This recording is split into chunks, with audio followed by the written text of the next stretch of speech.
how is Emirates Flight Training Academy for Indian students? What's the competition to get through? How many applicants are there each year? And do you think it is worth it?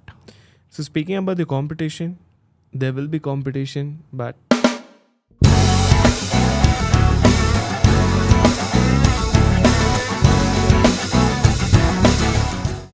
What's up? Welcome back to India's #1 pilot podcast. We are back here again with the Q&A sessions, and this month has been pretty busy, so lesser episodes this month. But we are here, and let's discuss whatever the questions that you may have. Apart from that, we'll divide it in two parts, probably discuss what's going on in current aviation scene. And we might also take the conversation into basically the right reasons to become a pilot, and one should or should not consider becoming a pilot for XYZ reasons. So that's what we are going to discuss in this episode. Thank you for watching, joining, listening, and subscribing. If you are not subscribed, we would highly appreciate if you do. Thank you. yes, welcome everyone. And today, as you can see, I and Nilay, we both are having this podcast because Capt.Neha just left for flight and she couldn't join us. So that's why we planned out a Q&A session, and the next episode we try to have her on the podcast, and we three will have collectively a great discussion which will be beneficial to all aspiring pilots. Absolutely. She has gone to Tbilisi. I don't get such Tbilisi and all. I haven't gotten such Tbilisi and all lately, but I haven't done a Tbilisi flight yet. Have you? No, not yet.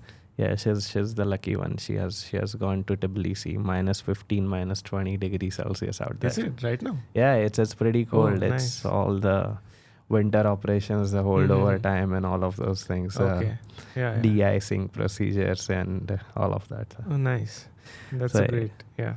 So yeah, she was once again reviewing those things. So I just asked that what are the major considerations that one needs to be aware of. Those de-icing chemicals are there and all of those glycol things. and stuff. Yeah. I thought moving later in the December, let's say around Christmas, it would get chilly. I didn't know that it would be. It's already chilly. Yeah, already chilly right now. Yeah, we are close to Christmas. We are almost about to close this year. The year flew by while we flew. Yeah. Yeah. Literally, quite literally. It just and flew it's by. it's just a snap of a second. Yeah. And the whole year passes. True. It's been like this since the last I don't know how many years, but I think the time is running very fast. Yeah. For some reason, I'm not able to slow down, or the time is not able to let me slow down. Something like that. Probably. We were just discussing that it's been almost now a year since we got this 100,000 subscribers on CNTAA. Yeah. And we need to move on to the next 500K. Yeah. That's what. And it's been almost a year for that. And time just flew by. Time passed by.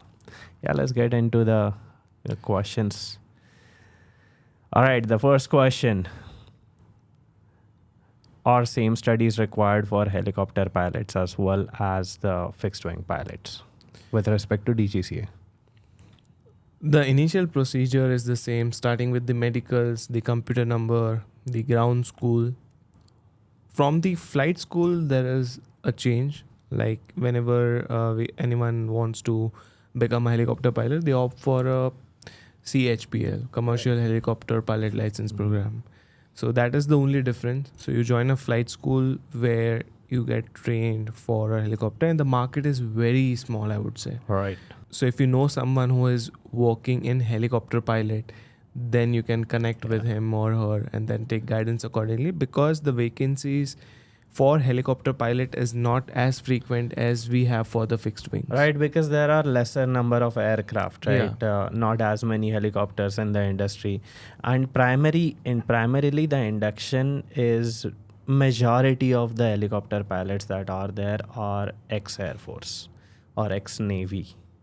So they have flown a particular type of helicopters in the past, and after they finish their short service commission or the full service, then they join into this. Yeah, after they retire, usually helicopter pilots get into civil aviation with respect to flying helicopters. But essentially, with respect to your question, DGCA exams are the same for both. Uh, Getting a job as a fresher helicopter CHPL holder may be even more difficult than getting a job as a CPL holder with type rating into an airline. Yes. Makes sense? Yes, definitely. Because majority of the pilots applying for these say let's talk about Pawan Hans or some oil rig ONGC, these companies have helicopters usually Yeah. for their offshore operations. And in order to fill up that requirement of pilots, usually Air Force pilots who have experience, who have a lot of experience in flying another type of helicopter is more suitable for that job. True. Yeah. Moving on to the next question. Good day, guys. This is Mabin with you. My question is that I'm planning to do CPL from South Africa and would like to land a job there itself. So, is it necessary that I come home, convert SACPL to DGCA CPL? Okay. Hello, Maven. Thank you for writing to us. And okay, so the answer to this is no. It is not necessary for you to come back. Absolutely, you can choose to fly there as an instructor. The question is that how can you procure the work permit in that specific country, whichever it may be it United States, be it South Africa, be it UK, US, New Zealand, Canada, whichever that it is. Okay, if that country has a pathway for you to procure a work permit, and if you don't mind being an instructor for 5-7 years, 3 to 5 years, something like that, you can do that. Absolutely, there is nothing wrong with it. But considering Indian aviation, and you would have seen the news lately that what's going on and what are the things, maybe I would say that this is my bias. Okay, I may be wrong with respect to this, that Indian aviation has more requirement for fixed wing pilots than majority countries in the world right now, like majority. And Indian aviation does hire, at least so far, it does hire with 200 hours of experience with typewriting. So I would say the pathway to a jetliner, to a left seat, is relatively faster in India. So if we consider 2 years of getting the CPL, after that all the line release, the type rating and type rating, airline training, line release, all of that takes 1 year. So total 3 years from the date of starting your aviation journey. Then being released as a first officer and serving as a first officer for another 3 years to 4 years. So we are talking about 7 years, roughly about 7 years to get to the left seat of a jetliner, so be it A320 or Boeing 737 or ATR, which would be a turboprop. So 7 years. Now, if we compare that with other countries' pathway to the left seat of a jetliner, which is the medium size narrow body jetliner, not the commuter ones, would be roughly about 10 to 12 years. So if you do that, you're probably saving 5 years for yourself. And once you become a captain, then afterwards, as you finish your contract, you have a choice if you want to go to other airlines in the world that are there. That's up to you. Does that make sense? Does that answer the question thoroughly? Yes, it does answer. One thing I would like to add is like, as he plans to become an instructor in South Africa, so is the goal to settle there in South Africa or to come back to India? If you want to come back to India, then definitely, even if you get an ATPL, you have to convert it into DGCA ATPL, and then you can come back to India. But my advice would be, like, if you are planning to do instructor rating or something, do it in India and work as a flight instructor in India. Because when we were training in the US, things were pretty good. Like 2019, we started our pilot training. Everything was good. And it was like the peak of aviation. And after that, COVID happened. So in 2019, there were students who were not from the US. You can consider them international students who had come to US for their pilot training, and their goal was to become a flight instructor. Right. Like, one of our friend who was there from Malaysia. Yeah. So his goal was also to become a flight instructor in the US. But then He COVID did happened. become a flight instructor, right? He became a flight instructor, but just after that, COVID hit. Yeah. And then his work permit was not approved. Right. So he was stuck there for a year, and then he had also paid for his instructor rating, his housing, rent, and everything. So for 1 year, he didn't get his work permit, and after that, his work permit expired. Right.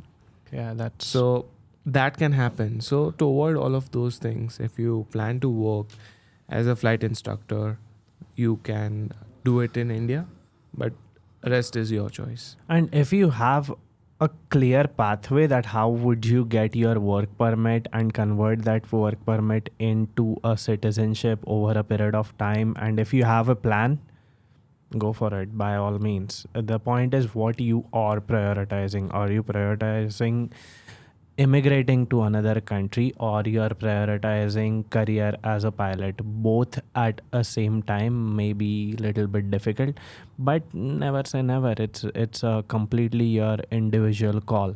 Now, we are not sure about what airlines are hiring non-citizen South Africans, right?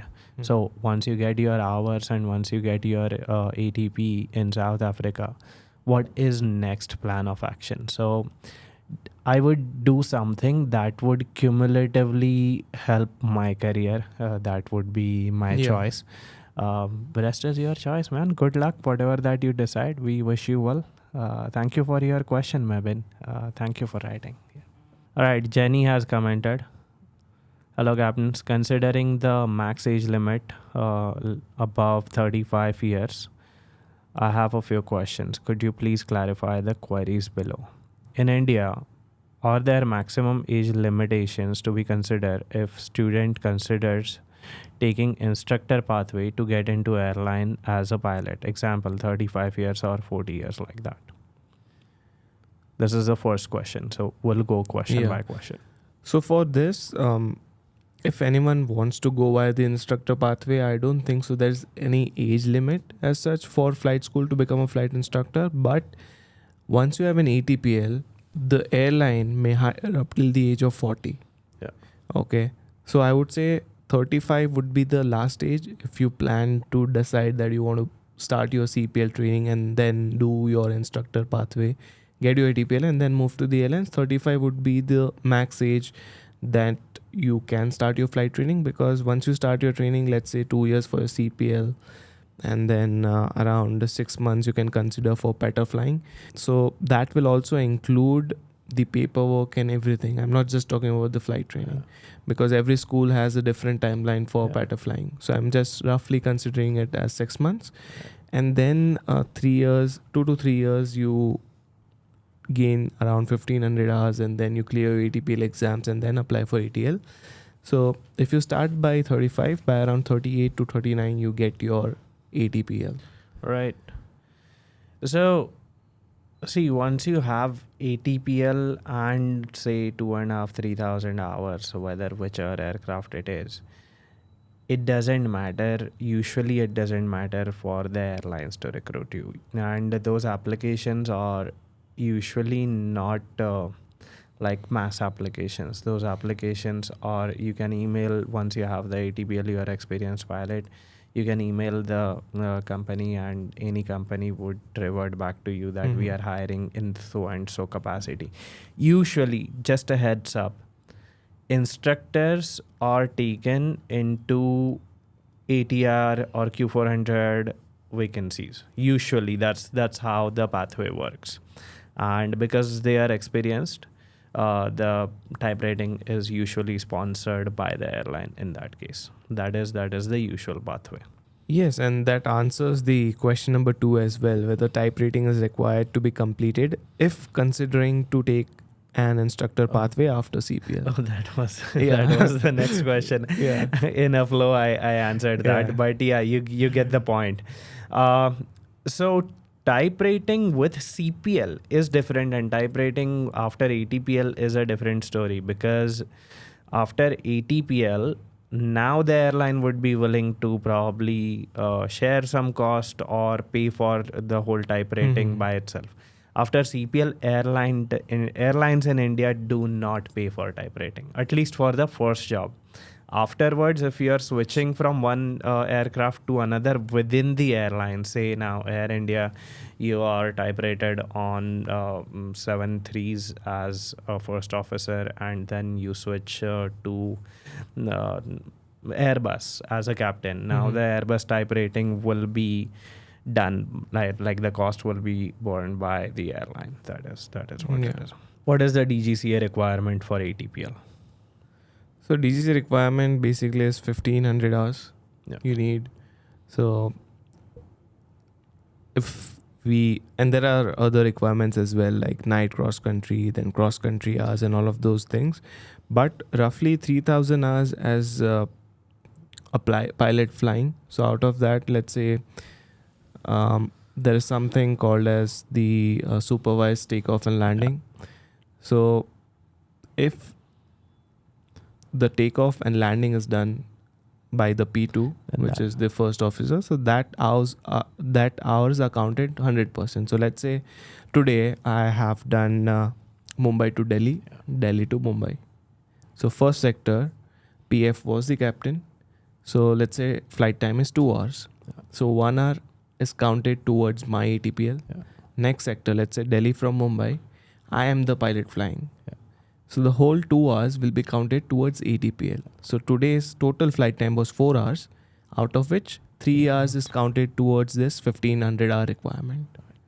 So that's how the calculation is done. And apart from this, there are a lot of requirements. So usually all those requirements are met between 2200 to 2500 hours when you finish roughly. So by 2500 hour, you are pretty much good to apply for ATPL and you do get the ATPL. 1500 hours is, it's just to say that it is 1500 hours. Actually, ATPL is issued between somewhere around 2100, 200 to 2500 hours. That's how it is. Okay. Now, because you asked the question of instruction pathway, your whole instructional hours are considered towards your ATPL. So when you are doing instruction, even on a Cessna or a Piper or whichever the aircraft is, anytime you are in that aircraft as an instructor, 100% of those hours are counted towards your ATPL. What we are talking about is multi-crew cockpit. Okay. And mine and Chintan's endorsements are of first officers. Okay. Yeah. So the PICs, when in that case, as Chintan rightly said, that 100% of hours in PF sector goes to the first officer. In the PF sector, 100% hours go to the captain as well. When you are the PIC, 100% of the hours are considered towards your requirement. So when you are the instructor, you are the PIC and the other pilot is the P2, is pilot under training. Right. So as an instructor, the hours requirement is fulfilled relatively sooner than in an airline. Yeah. Makes sense, right? Yeah. Yeah. In case of instructing at a flight school, what would be the priority order of rating endorsements? ATPL or type rating or MEIR after getting CPL? So the priority will be first is ME plus IR after CPL, followed by ATPL and then type rating. Yeah. Now, are we considering becoming an instructor in India or we are considering instructor abroad? Okay. Now, if you are considering becoming an instructor abroad, then so if your school is part 141 or whichever country that it is from to begin with, you need to make sure your instructional flying hours are being accepted by DGCA as your PIC hours, because DGCA needs to accept those instructional hours. That is what it is. Because MEIR is so in India you get CPL with IR.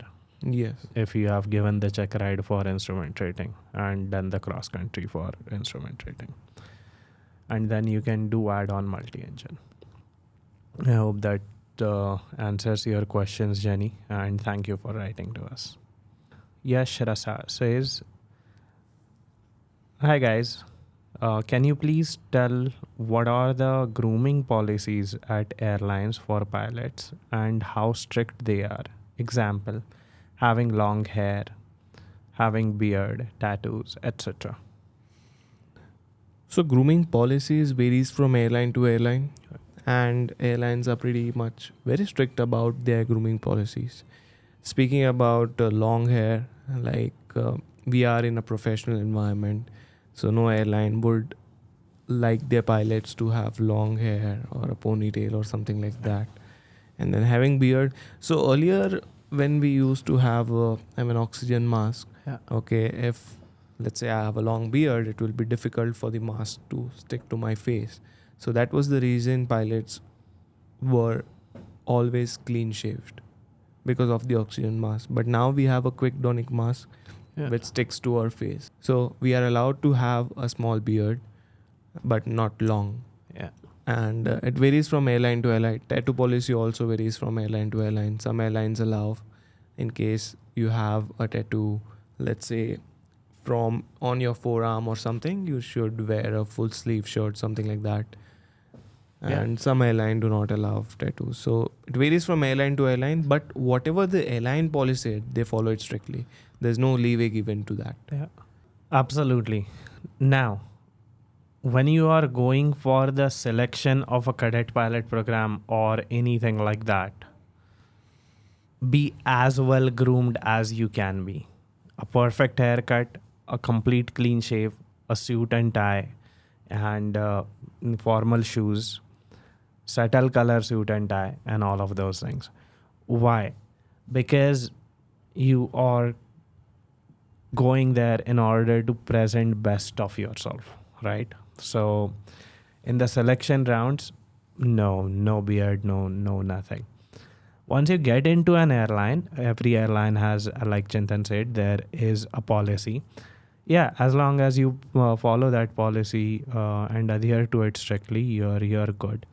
But no airlines in the world would allow things like face tattoos or visible tattoos. It's just considered not acceptable in aviation for the most part. So if you have not to have tattoos beyond this, like sleeves, okay, and anything under that, if you have tattoos, that's your personal choice, and usually airlines do not have a problem with that. Some airlines may have problem with any kind of tattoos, but lately that is not a requirement. So as long as you do not have visible tattoos, you're good. As long as you can cover those tattoos, it's good. That's all. So essentially the face, neck and hands, the visible part of it, this much part, is, if it doesn't have tattoos, you're good. You can have the whole rest of your body covered in tattoos. Nobody cares. Yeah. So I hope that answers your question. Absolutely. Yash. Thank you for writing to us, buddy. So next question is from Rio Ruban. Hi Nilay and Chintan, really loving your podcast. Cause of the genuineness and the insight you guys providing here is awesome. Thank you so much, Rio, for the appreciation and writing your question to us in the comments. So I'll just cut it short, the introduction of Rio. So he's 27 years. He has been working in the IT for the past 5 years. And after 12, he wanted to pursue aeronautical, but ended up into mechanical engineering and then now working in IT. So it's now 5 years working in the IT, and he always dreamt of becoming a pilot. And he also mentioned, as Nilay often says, a Steve Jobs quote, 80% of the time we are living is doing work in our life. So he's working as a software engineer, and now he wants to switch to pilot as a career, and also have started with his pilot medicals. So number one question is, I'm 27. I know airlines accept up to 35 years of age, but is this age okay to start, or is it too late for this dream? Hello, Ruben. Thank you. Thank you for writing to us. And I'm glad that you noticed the essence of why become a pilot. Like 80% of our time is spent at work, and that's a good reason. So I'll quote you one more philosopher, which I really like to read. So Friedrich Nietzsche said that he who knows the why can almost bear any how. He who knows the why can almost bear any how. So now you have your why, that why you want to become a pilot. How is to be figured out. Okay. Now, you might want to ask yourself, is your why strong enough? Okay. That do you really like the perception of becoming a pilot, or you truly want to spend your life as a pilot? And the perception is usually a lot different than what really being a pilot is. Okay. So how do you understand that what it is like becoming a pilot? See, from outside it does look like fancy. From outside it does look like Capt.Neha has gone on a Tbilisi layover right now. But matter of the fact, it is also doing a flight all night. Yeah. Okay. There is no sleep schedule. There is no sleep hygiene. We have to maintain it somehow. We meet the hours, but we don't meet the consistency. Yeah. Like I and Chintan, we both wear these sleep trackers. Okay. The reason is, okay, consistency with respect to sleep is not a choice, but meeting the hours is. Okay. Now we'll get back to your question, which is 27. No, 27 is not late, man. 27 is okay. At the same time, I would assume that you would have achieved certain career milestones by this age. You'd have finished your engineering, then worked into the field that you are working, and you are an earning member of the society. Like you are doing something and you are creating things, you are doing a job. It may be monotonous, that it may be, okay, please don't feel bad about it. It may feel like monotonous. At the same time, even pilot career is something that can get repetitive. Okay. So if your why is strong enough, see, there are new people that you meet every single day. Every day has new challenges. Every day is a new day to fly. Absolutely. And we love doing that.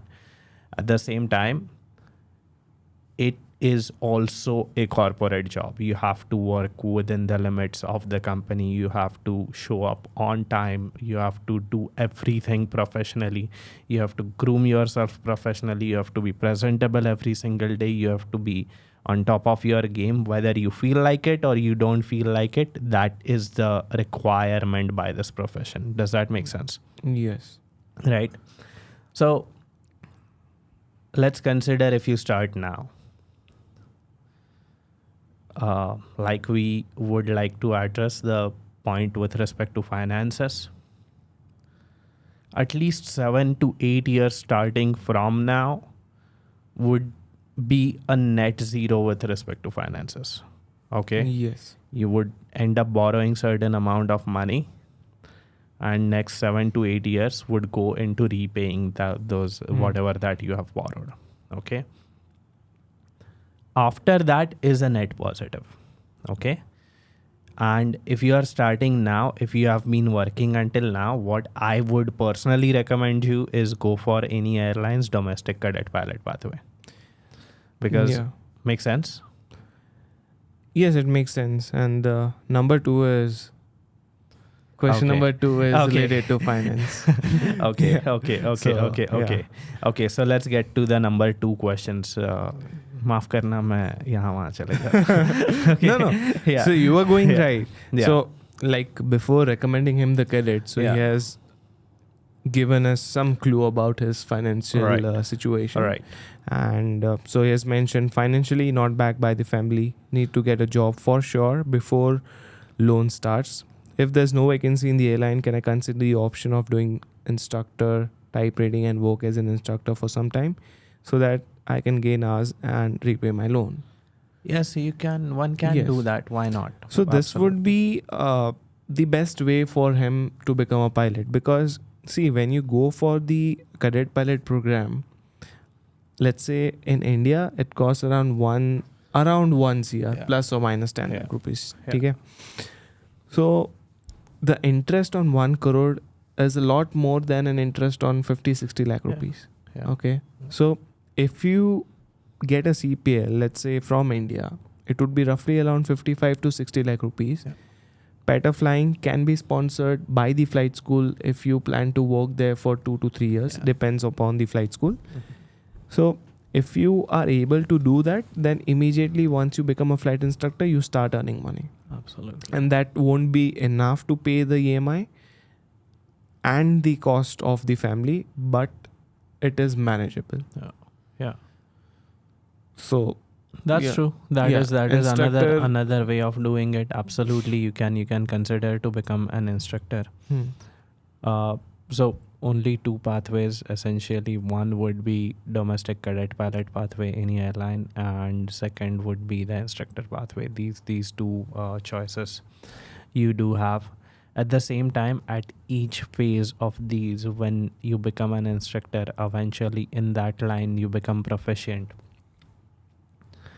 One has to push themselves for the next one, Mhm. right? You become an AFI, then FI, okay, assistant flight instructor, then flight instructor. Nobody's forcing you to pass ATPL. Nobody's forcing you to go for to attempt becoming a CFI, okay? But if you want to, you can. And the only will for that, only grit for that has to come from within.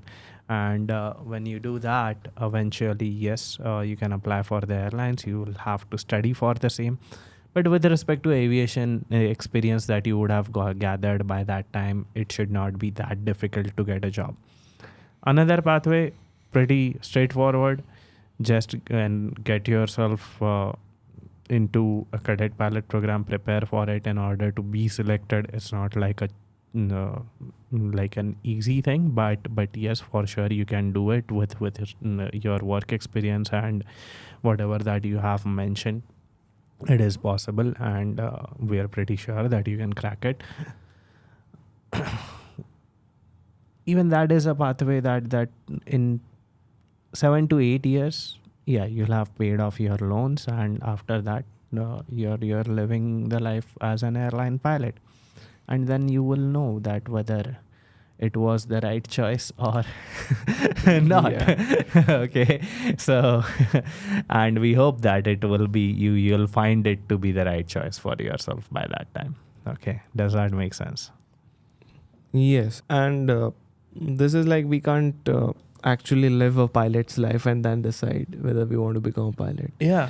And as I see that he has mentioned that since his 12th grade, he Yeah. is enthusiastic about Yeah. becoming a pilot. Right. And after, let's say, 10 years, he's still considering the fact that he wants to become a pilot. Yeah. So that shows that he is Right. consistent with his motivation. Otherwise, Absolutely. the motivation fades over time. True. People are like, okay, now we have a job, we are settled, we don't want to do anything. I see the spark in him that he wants to become pilot, and if he chooses to go via the instructor pathway, or if he manages some fund and go for the cadet pilot program in the domestic pathway, I am sure that he will succeed and will be satisfied with his job. Absolutely. Absolutely. Okay, the third question is, in India the market is down right now. To get a job, we might need to wait for a year or two, is what I hear from some fellow pilots and aspiring pilots in Reddit. Will this be the same even after a couple of years? And I know there is a lot of backlogs from earlier years of CPL holders. And will this affect the vacancies coming up? So if we see about the market right now, Mhm. the market is not down. Hmm. The only thing is the vacancies which came last year Yeah. and the first half of this year, Mm-hmm. they had a lot of pilots. And the training infrastructure was not there to train such a huge number of Right. pilots. Airline training. Yeah, essentially. airline training, Hmm. not the CPL training. Hmm. So that is why there was a backlog, but it was not that much. And now, as we see last week also, one of our student, he went for his airline interview. And yesterday or day before yesterday, Air India has come up with vacancy for both Boeing 737 and That's what A320. experienced though, That is right? for expensive, but that is for experienced pilot. But that shows that there is vacancy of pilots. The market is not going down. Yeah. And then with the new FDTL, the requirement will even rise as the airline will expand. Mm-hmm. See, the point is how I see it. I understand your point completely. How I see it is we don't know the markets. Okay, we really do not know, and we are no ones to speculate that whether it is gonna be good or it is gonna be bad or how it is. If another COVID strikes tomorrow, we do not know what's gonna be the situation of the airlines. If any one of the airline goes under, I hope not. Then the pilot situation we don't know. Okay, absolutely. But with reasonably optimistic projections, whatever the industry is talking about, is there are more aircraft coming. There is a growth in the industry, and there is essentially at the underlying requirement of passenger commute that is increasing, right? So Indian economy is growing, so people's individuals time is more important, and in order to provide for that individual time and faster commute and connecting cities and all, aviation growth is projected to be good. That's what we know. We do not know exactly whether how will the industry be next year or it won't be. But whatever that or the optimistic projections are, say that there will be requirement of pilots in coming 10 years considering the aircraft orders and so on. Yes, and with that said, it doesn't mean that there would be no competition. Yeah. Okay, there are people who are aspiring to become pilot and they are starting their training. Yeah. So when we go for the airline interview, let's say if 100 pilots are required, there'll be more number of application than the required. So that is always going to be there. Absolutely. So let's say if you start your pilot training tomorrow, just make sure that you want to be the best. Yeah. That's it. I mean, And work on it. Like try to be the best version of yourself. Yeah. So that when you go for the airline interview, you're prepared. Yeah. Absolutely. Once again, thank you for writing to us, Ruben, and we wish you a great luck. Okay. Finish your all exams and selections, and keep in touch. Thank you. Yeah. All right. Nothing's New 45 has commented that hello Nilay and Chintan. I get inspired with your podcast. Thank you very. Thank you. So you will be writing your 12th exams in March 2026, and the question is, how will be the pilot requirement in 2029? How does the job market look in 2029? Please let me know about it, and I'll be waiting for your answer. Thank you for writing to us. So as we discussed in Just the now, previous question, that we won't be able to predict the market, but as we see the aviation industry is growing, airlines expanding, so there'll be vacancy for sure. Yeah.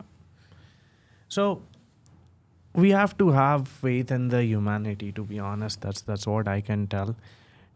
During 2020 COVID, okay, the stock market crashed, the aviation literally stopped. Literally stopped. I mean, nobody is traveling anywhere, and the whole world came to a standstill. Correct. But 5 years later, we are back again, right? We are doing everything again. So, to exactly predict in 2029 how the aviation industry will be is difficult, buddy. Okay. But if we consider next 10 years, yeah, aviation industry seems to be good and going Yes. on the growth path. So if not in 2029, maybe 2030 would be good. If not in 2029, maybe 28 would be good. Okay, maybe 2031 would be good. So when you become a pilot for good, for that is the choice that you make for your whole career of next 40 years. Correct. And in that 40 years, there will be highs and lows with respect to industry like any other industry. Yeah. So it's a decision that you want to make based on what you want to do for your career, buddy. Okay. Thank you for writing to us. But if if we choose the optimistic side with a dash of being realistic, yeah, future seems to be good for aviation. At the Yeah. same time, like Chintan just now said, there will be competition, so you've got to be good. Okay, you've got to be prepared. You've got to be good, and in that competition, you need to be able to stand strong. Does that make sense? Yes. Yeah. Next question is from CB Maran. Hi, I'm CB from Chennai, currently in my final year of CSC. I'm planning to join CNTAA Academy once my college ends in May 2026. I've been following your podcast for a long time. Truly love what you guys do. Chintan sir, Nilay, my favorite, and Capt.Neha. You all make every episode so enjoyable to watch. Your podcast are giving such a good vibe. Keep rocking, guys. Thank you so much, CB, for this lovely comment. Thank you. Thank you. It warms our heart to read that. Thank you. Thank you very much, buddy. Thank you, Sibi. I just had one question. If a pilot gets type rated on A320 or Boeing 737 and later wants to move to a bigger aircraft like Airbus 330 or Boeing 787, do they have to pay again for their type rating or does the airline sponsor it? And do pilots pay for every new type rating themselves or for the first one while rest are covered by the airlines? Okay. So only the first job that you get in which type rating is something that you have to pay. And afterwards, any aircraft change within the same airline or any other airline as well, the type rating is sponsored by the airline. That is just how the industry is. And really thank you for all of us. Capt.Neha is not here, but thank you for your kind words, Sabi. I really appreciate it. And we are glad that you get some insight from this. And thank you for watching. So no, after the aircraft change, you don't have to pay for the type rating. Initially, first type rating, we all have to pay for it. That's just how it is. Yeah. Okay. Thank you so much for writing your comment to us. All right, we have a question. Hello, captains. Thank you for insightful podcast. I'm 26 years old and currently working as IT engineer for 4 years of corporate experience. I'm planning to pursue the conventional pilot training, but I have a concern. I didn't score 51% in mathematics in my 12th grade. Do airlines specify a minimum marks requirement for mathematics when announcing pilot vacancies or openings? Also, could you please share why you wouldn't recommend doing flight training in South Africa? Thank you for your guidance. That's a good question. So 51% in maths and physics is only required for a couple of cadet pilot programs in India. If you want to go via the conventional pathway, there's no such requirement. You only have to clear maths and physics and you can start your conventional pathway training. But when you are done with your CPL, and at that time, some airline may require a minimum marks in maths and physics, some may not. So that depends upon the vacancy at that particular time. Because earlier, after COVID, there was one vacancy by, I guess, Vistara. Okay. Back then it was Vistara, it was not Verge with Air India. So they had a requirement of 60% in maths and physics. Right. After that, there have been no vacancy where the minimum number of marks for maths and physics were required. Right. So, yeah. There's a second question why we don't recommend flight training in South Africa. Okay, if you have a good school, like I think the school with the cadet that is there, and we have had good reviews from the students who have passed from that flight school, maybe you can join that. But the good schools usually cost almost the same as you would if you would do it in India or India essentially. The reason usually to choose South Africa flight schools is because it is cheaper, or at least it is promoted by the agents as it is cheaper. At the end of the day, what students end up spending in there is essentially the same, which is 65 lakh rupees. Yeah, 60 to 65. 60 to 65 lakh rupees. Now, if you are gonna end up spending 65 lakh rupees, and the point is, the perception earlier was that I'll finish my flight training in 35 to 40 lakh rupees. So we are essentially against that wrong message. We are not against doing flying in South Africa. If the flight school is good, which is very necessary, and you are joining that flight school, and if you finish with that flight school, there is no problem with that. But the wrong message that one ends up spending 35 lakh rupees while actual price is 65 lakh rupees. Now, if someone is not prepared to spend those extra 30 lakh rupees, the person gets stuck in there. Like, on an average, if you fly from any flight school in the US, it's gonna cost between 65 to 75 lakh rupees. Same goes for New Zealand. Almost same goes for Canada. Canada would be 65-70 lakh rupees. All these flights, like the countries you mentioned, it's a bit higher now because the dollar rate has gone up. Yeah, absolutely. That is true. The point is, if the 35 lakh rupees flight school is not up to the standards, and then their aircraft maintenance quality is not good, their aerodrome is not a paved runway but a grass runway, now it takes forever for that person to finish their flying. And that wrong message is something that we are against. So if the flight school is good, yeah, you may choose to go to South Africa. Nothing wrong with it. Okay. Yes, and one more reason why we do not recommend is due to safety issues, as we have a couple of students who have told us that if you go out post 9, it's dangerous and stuff, and they have seen some incidents in front of their eye. So just to save 5 or 10 lakh rupees, it's not a good option to risk your life. Better to do it in India. Makes sense. Yeah. Okay, Aki has messaged. Good day, captains. Would you please tell me how? Okay. Good day, captains. Would you please tell me how important APS MCC is during pilot training phase? Is it better to complete it along with pilot training, or skip it and do it later with type rating? Thanks in advance. MCC, essentially MCC. Okay, so MCC, multi-crew cockpit.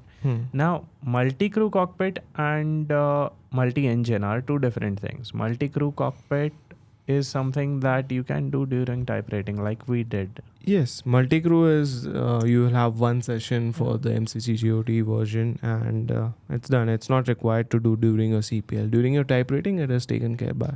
Absolutely. And if it is an additional cost, I would skip it because it is not necessary to be done. And during your type rating with the airline, it is gonna be part of your curriculum anyway. if you are into a cadet pilot program which has a TCO training course outline, which includes MCC training during your flight training, the initial flight training, then you might have to do it. But otherwise, making it a add-on and paying for it doesn't make sense in our opinion. Okay, Sports and Aviation has asked, "Hello, my name is Ishan. Hello, Ishan. How's it going? Just wanted to know your thought about flying in Europe. While I was searching recently, many flying schools in Europe have started to give EASA frozen ATPL plus DGCA CPL program exams. Would it be a better option mm, a better option than likes of USA,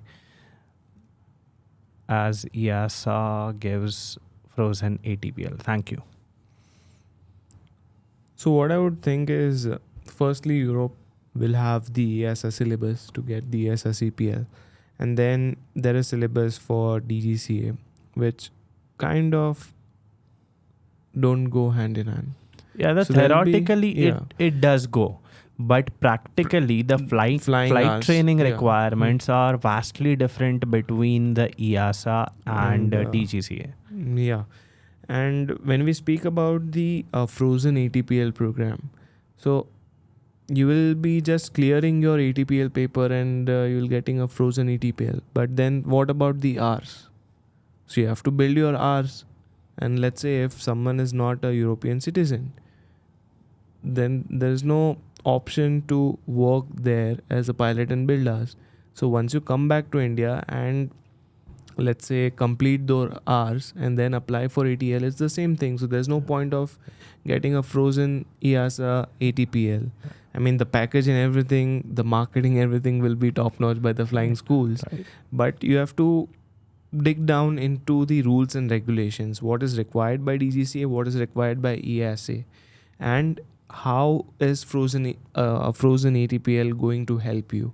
Is it going to help you in your career as a pilot in India? Or let's say, as I have seen, like USA or New Zealand also you have mentioned. So USA and New Zealand, they have the curriculum which is kind of in line with DGC CPL. So you just go there, complete your CPL, come back to India, do your conversion, and then you apply for the airlines. That's how it works. But EASA, you have to spend more money to meet the DGC requirements and the EASA requirement, and there's no use of frozen ATPL in my thinking. Yeah, like Chintan said, you fly with DGCA license in India. We have FAA licenses, we have Canadian licenses, but we fly with DGCA license in India. So the conversion process of your EASA frozen ATPL into DGCA CPL has to be smooth. Now, why conventionally there are pilots that do flying from US, Canada, South Africa, then New Zealand? The reason for it is the conversion process is proven, and there is an overlap between what's required in the CPL, doing CPL of these countries, and getting the Indian DGCA CPL.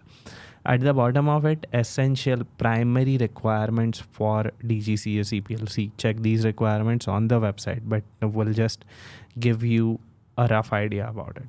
100 hours PIC solo, which has to be, you have to be sole occupant of the aircraft and in charge of the aircraft. Okay, by solo means solo. One can't even have a dog in the cockpit. Just you yourself. Out of which 50 hours have to be cross country, more than 100 nautical miles. Okay, out of which 5 hours have to be night. Yeah. This requirement is in line with the CPL requirements in the US, in the Canada, in South Africa. So this requirement could be fulfilled while you do your training in any of these countries. At the same time, does EASA allow it for you to do that?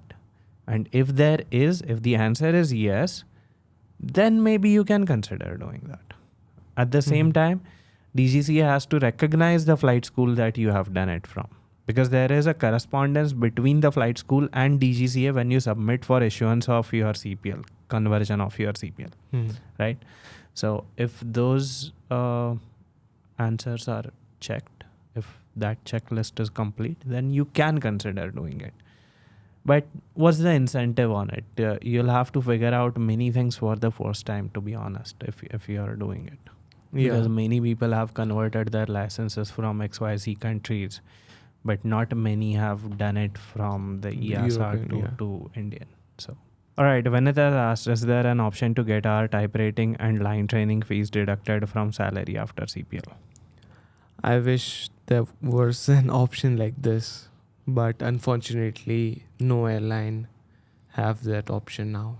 So we'll have to pay by ourselves by the means of loan, self-funding, or from our hard-earned money. For the first job. Yeah. As a pilot. Yeah. All right. There is another question. How is Impulse 5638? How is Emirates Flight Training Academy for Indian students? What's the competition to get through? How many applicants are there each year?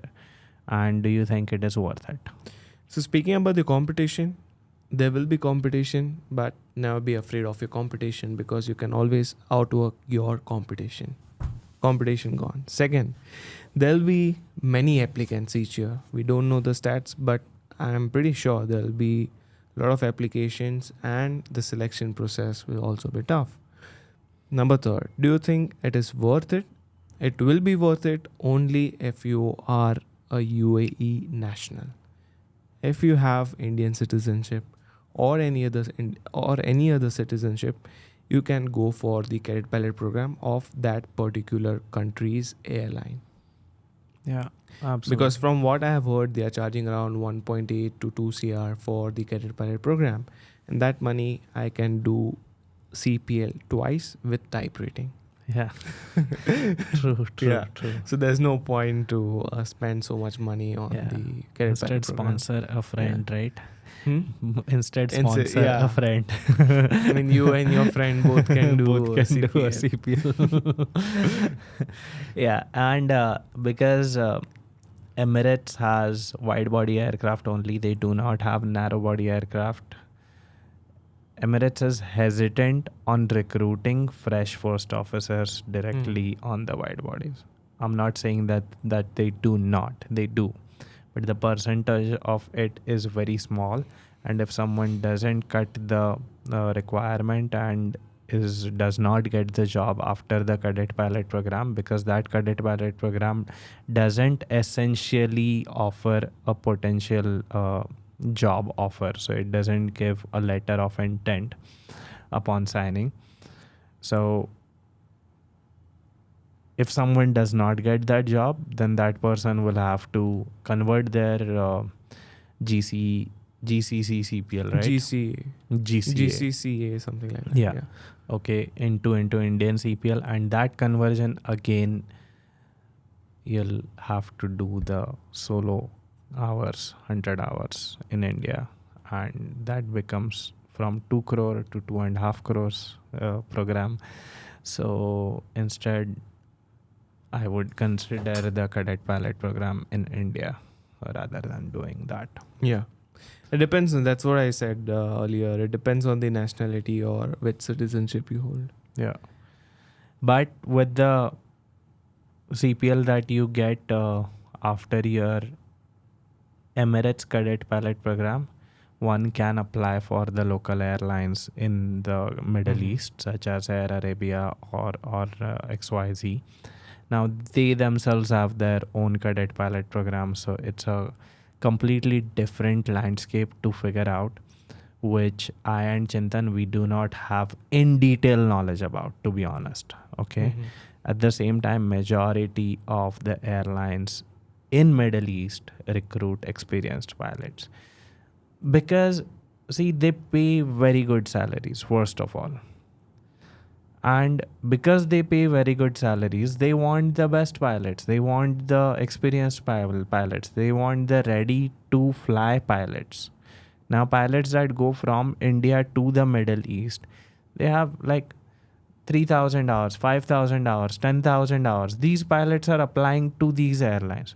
Now, why would that airline recruit a 250 hours pilot when they have applications, multiple applications of people who have 5,000 hours, 3,000 hours, 10,000 hours, 8,000 hours. So that's the point there. Make sense? Yeah. Yeah. I hope you understand it. Okay. See, we are not here to tell you that you cannot do it. You can do it. Okay. You can do it. Do whatever that you set your sight on. At the same time, we have to understand how the industry works. We have to respect the industry, and we have to respect the industry trends. There is nothing that replaces the experience. That is just how it is. Okay. And that is the reality. Now, we try to strike a balance in our conversation between optimism and realism. We try to be as realistic as possible. At the same time, our overview in this podcast is, see, we are humans. We are able to overcome things, and we are hopeful. Essentially, the message that you get in this podcast at any given point of time is not gonna be that no, you cannot do it. Okay, you can do it. At the same time, in order to do this, you have to do this. Okay, so how it is to be done, will tell you that. Okay, we are not here to tell you that it's gonna be easy. We are not here to tell you that in 2 years your salary will be 10 lakh rupees. We are not here to tell you that becoming a pilot is just a joyous ride and is a rosy picture. No, it's not. Okay.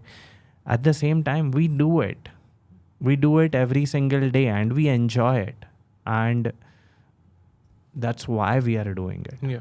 Right. So it's being realistic with a dash of optimism, or you can consider being optimistic with a dash of being realistic, whatever that you may want to consider it as. That's what the message on this podcast will always be. And it's a tagline that we might consider putting in bio is that it's not gonna be easy, but it's gonna be worth it. That's what we have always been saying. Right? Yeah. Yashraj has asked, will DGCA remove maths and physics criteria in India? So DGCA has already proposed a draft for the arts student and waiving of maths and physics criteria. Yeah. But I think there will be a simple basic examination for maths and physics, which is required in day-to-day life of a pilot. Yeah. So that will be there. It won't be like there would be no maths and physics, because without that we cannot fly the aircraft. True. We should know basics of multiplication, addition, subtraction, division, ratio and proportion. That's what is needed in maths and physics. We don't need derivatives. We don't need calculus. It's all basic maths and physics. And that's required in day-to-day flying also for with respect to your descent planning, with respect to calculating our length of the arc. So we do these DME arcs and all. So you might want to calculate the track miles from your present position to the touchdown in order, or to the glide slope interception altitude and all of those things. So it's a mental math. It's a quick thing. And that is why even in these cadet pilot preparations and cadet pilot assessments, mental math is so much focused upon, because see, the aircraft is flying towards the destination. Say you're going to Indore, India Delta is the VOR that you have filed your plan and you're flying towards it. The aircraft is doing like ground speed of 300 knots, 400 knots, something like that. And you are at 33,000 feet. You've got to know when you need to start your descent. You've got to know what kind of approach you are going to do, and for that, how your navigation will be and how many track miles you have. And with respect to that, you have those figures being calculated in your head all the time, right? So for that, maths is required. See, I'm not talking about the detailed physics and all. No, it's okay. Whatever that you might have done in your 10th, that should suffice it. But with respect to maths, essentially the mental maths I would focus upon. Yeah. Right? Yeah. Mental, yeah, perfectly said.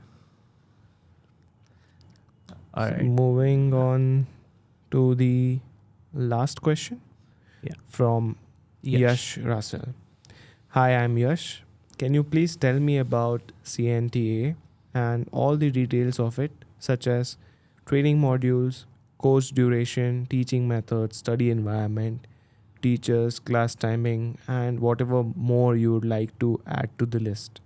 Would be grateful for your answers and information. Thank you for all the information and wisdom that you have given to all the aspiring pilot in the videos that you have made. Thank you. All right. Thank you for writing to us, Yash, once again. Okay, all right. So CNTA offers training in 3 types of modules. One is online on demand, one is live sessions, and one is offline training.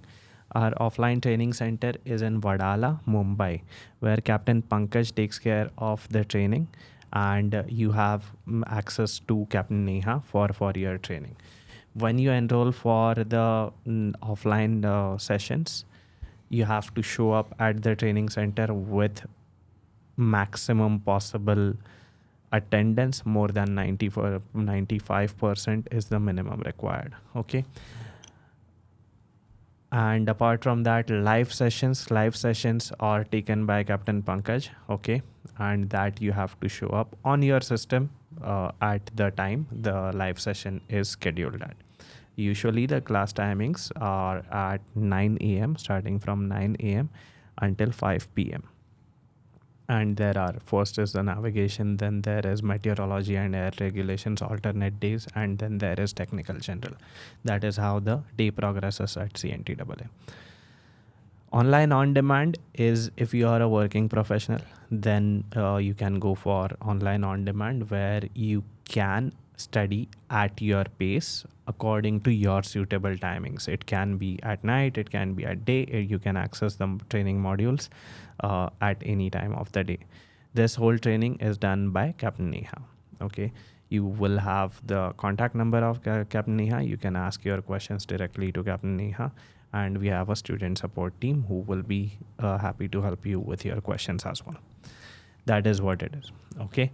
Now, if you would like to see it for yourself, okay, you can visit the CNTA training center at basically schedule a meeting with Franklin, and the number to schedule your visit would be 9930-300-426. There is an eligibility criteria for the enrollment, and Franklin will discuss those things with you. So as you do pass the eligibility criteria, then we would be willing to look forward to meeting you at CNTA training center. Will anyway look forward to see you at training center. Okay, that's about CNTAA. Yes, and we wish you all the best for your pilot training journey, and feel free to come to Mumbai, attend the demo lesson at the Vadala training center, and if you have any doubts or anything, you can personally reach out to us on our Instagram or on the comment section. And as Nilay mentioned, you can also book a meeting with Franklin, and he will assist you with everything required. Yeah. If you are an aspiring pilot, consider signing up for CNTAA online, CNTAAonline.in. Okay.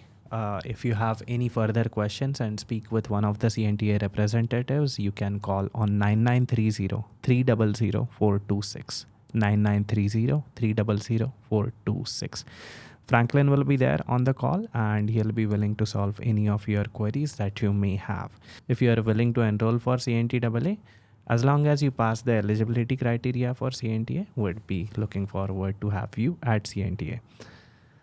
Now, the point is, batches usually for March, April, May, June, July are usually full in advance. So if you are looking to enroll in those months, have a word with Franklin in advance. If you are looking to enroll for Jan, yes, usually Jan, we do have slots available. But starting from Feb month until July, August, the slots are usually full. So it would be a good idea to book your slots in advance for those months. Jan should be okay. Okay. All Yeah. right. Thank you for watching, viewing, subscribing. And we look forward to having you here in the next episode. Thank you.